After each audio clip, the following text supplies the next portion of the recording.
For decades, Gregory Peck stayed silent about Robert Mitchum. Until now. What he finally revealed will shock you. Gregory Peck. The name alone evokes integrity, dignity, and the calm strength of a true cinematic legend. But behind the iconic Atticus Finch, there was a man with a life full of triumph, tragedy, and unexpected revelations, especially about Robert Mitchum, the co-star everyone wondered about. Today, we finally get to hear Peck's side. Want to support our channel? Join the Echo Insider. Just hover over the Echo Insider icon, click and watch new videos before anyone else. Gregory Peck wasn't just born, he was forged. Born Eldred Gregory Peck in 1916 in La Jolla, California, his childhood was far from easy. His parents split when he was just a boy, and he was raised mostly by his grandmother. Imagine a young boy trying to find his place in the world, facing instability, yet standing taller than most, even as a child. That quiet strength, it would later define him, not just physically, but morally, emotionally, and on the screen. At UC Berkeley, Peck discovered acting, and it hit him like lightning. This wasn't just a hobby, it was a calling. He threw himself into the craft, honing a presence that combined dignity, subtle power, and an almost magnetic honesty. Before long, the stage of Broadway became his proving ground. Each performance wasn't just a role, it was a statement. Gregory Peck had arrived. Audiences felt it. Hollywood noticed it, and by the mid-1940s, he was stepping into the movie industry ready to change everything. Hollywood doesn't make legends overnight, but Gregory Peck came close. His first film, Days of Glory, 1944, was just the beginning, yet it showcased what would become his signature. Sincerity that hit you in the gut, moral authority that you could feel, and a presence so commanding it was almost physical. People didn't just watch Peck, they felt him. He quickly moved from rising star to leading man in films like The Keys of the Kingdom, 1944, and Alfred Hitchcock's Spellbound, 1945. But it wasn't just awards or nominations that set him apart. It was the kind of actor who made audiences lean in. Then came Gentleman's Agreement, 1947, a bold, risky film about anti-Semitism at a time when few dared tackle it. Peck's performance didn't just entertain, it challenged, provoked, and demanded respect. And he didn't stop there. He brought depth to westerns like Duel in the Sun, 1946, and The Gunfighter, 1950, transforming a genre often dominated by action into a study of character, morality, and tension. Romantic dramas, Roman Holiday, 1953, paired him with Audrey Hepburn in a chemistry that has never faded. By this point, Hollywood wasn't just seeing an actor, they were witnessing a force of nature shaping film history. Then came 1962, the year that would define Gregory Peck forever, To Kill a Mockingbird. Imagine stepping into the shoes of a character that the world would come to idolize. Atticus Finch, a man whose quiet strength, unwavering morality, and deep compassion became a symbol not just in cinema, but in real life. This wasn't just acting, this was living a moral truth on screen. Peck didn't just play Finch, he became him. Every line, every glance, every pause carried weight.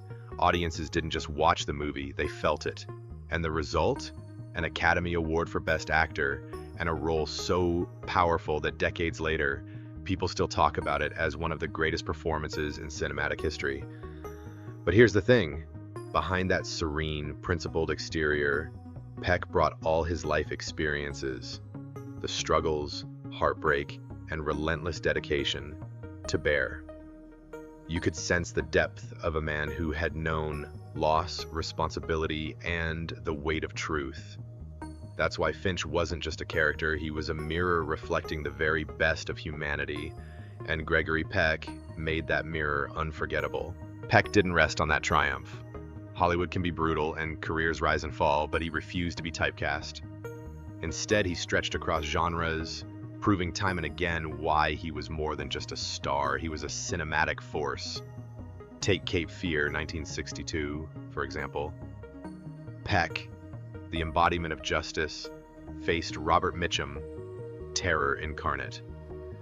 The tension between them wasn't just on screen, it lingered off camera, a clash of personalities that made every scene crackle with electricity. In The Guns of Navarone, 1961, he commanded epic war narratives, bringing charisma and moral gravitas to a world of chaos. McKenna's Gold, 1969, reminded audiences he could still shine in a Western, while The Omen, 1976, introduced him to a new generation, proving his versatility and uncanny ability to adapt to whatever Hollywood demanded next. And here's the secret that kept audiences coming back. Peck wasn't just acting, he was giving pieces of himself in every role, the discipline, the moral fiber, the subtle power. Watching him, you didn't just follow a story, you felt the weight of every decision, every moral choice, every moment of courage. That's the kind of screen presence that doesn't fade, the kind that makes legends, and Gregory Peck had it in spades. Even legends have private battles, and Gregory Peck's life was no exception. Behind the golden glow of Hollywood, there was love, heartbreak, and unimaginable loss. In 1942, Peck married Greta Kushinen, a strong, independent Finnish-American woman. Together they built a family and welcomed 3 children. Life seemed full of promise, but even in the glow of fame, tragedy can strike unexpectedly. Peck's personal happiness was tested in ways few could imagine. After a decade of marriage, cracks appeared. Differences that couldn't be reconciled led to a divorce in 1955, closing one chapter of his life. But the deepest heartbreak came years later, the tragic loss of his eldest son, Jonathan, in 1975. Only 30 years old, Jonathan's death left a scar that fame and accolades could never heal. Peck, the man who played America's moral compass on screen, faced the kind of personal grief no actor could shield themselves from. Speaking about it later, Peck admitted, "It's the most terrible thing that has happened to me in my life. You never get over a thing like that."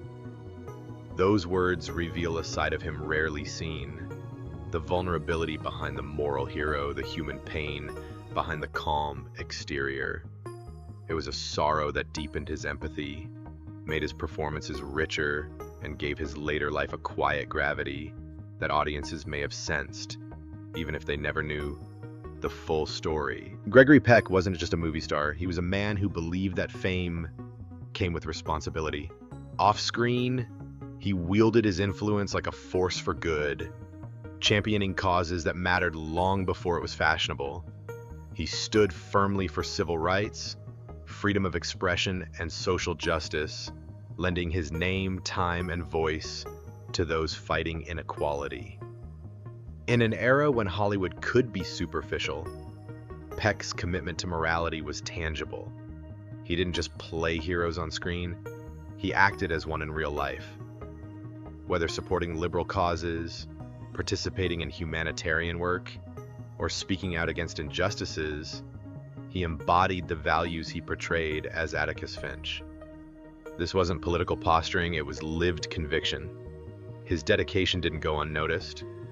In 1969, the US government awarded him the Presidential Medal of Freedom, one of the highest civilian honors, recognizing not just his cinematic achievements, but his enduring impact on society.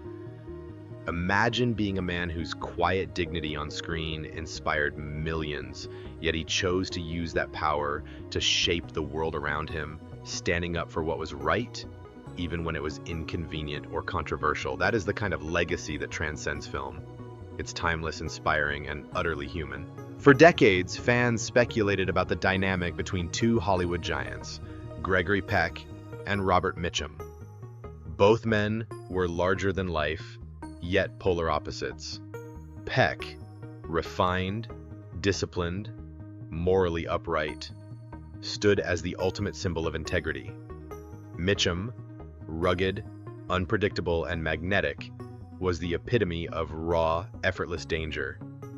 Together, they collided on Cape Fear, 1962, Peck as the righteous lawyer, Mitchum as the chilling villain. The tension wasn't just on the screen, It radiated off camera too. For years, neither spoke publicly about the other, leaving fans desperate for insight. Then, decades later, Peck finally broke his silence, revealing something surprising: deep respect. He described Mitchum's acting as deceptively effortless, instinctual, and compelling. A man who didn't need rehearsal to command the screen. Behind that intimidating presence, Peck recalled, Mitchum had wit, intelligence, and the uncanny ability to ease tension on set with just a joke or a laugh. Yet Peck didn't shy away from acknowledging the darker side. Mitchum had lived a rebellious life, often ignoring Hollywood conventions and embracing his outsider status. Peck, a man who valued order and responsibility, sometimes found this puzzling, but never condemning. Instead, he admired the courage it took to be unapologetically himself. He was his own man, Peck said. He never tried to fit anyone else's idea of a movie star. That takes courage, and I respected that about him. This rare acknowledgement gave fans a window into the minds of two cinematic titans, showing that behind the personas, there was admiration, curiosity, and mutual recognition.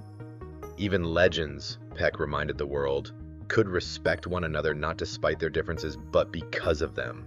Gregory Peck passed away in 2003 at 87, leaving a life marked by integrity, compassion, and timeless cinematic contributions. His legacy lives on through his films, his family, including actor-grandson Ethan Peck, and the values he championed throughout his life. And for decades, audiences now know the truth about his respect for Robert Mitchum, a reminder that even Hollywood legends held admiration, curiosity, and humanity beyond the camera. In the end, greatness isn't just measured by awards or roles. It's measured by integrity, empathy, and the respect we show others, even our rivals. If you enjoyed this story, go ahead and subscribe to the channel. It really makes us smile. And if you're hungry for more fascinating tales, check out the 2 videos right below. You might just discover your next favorite story.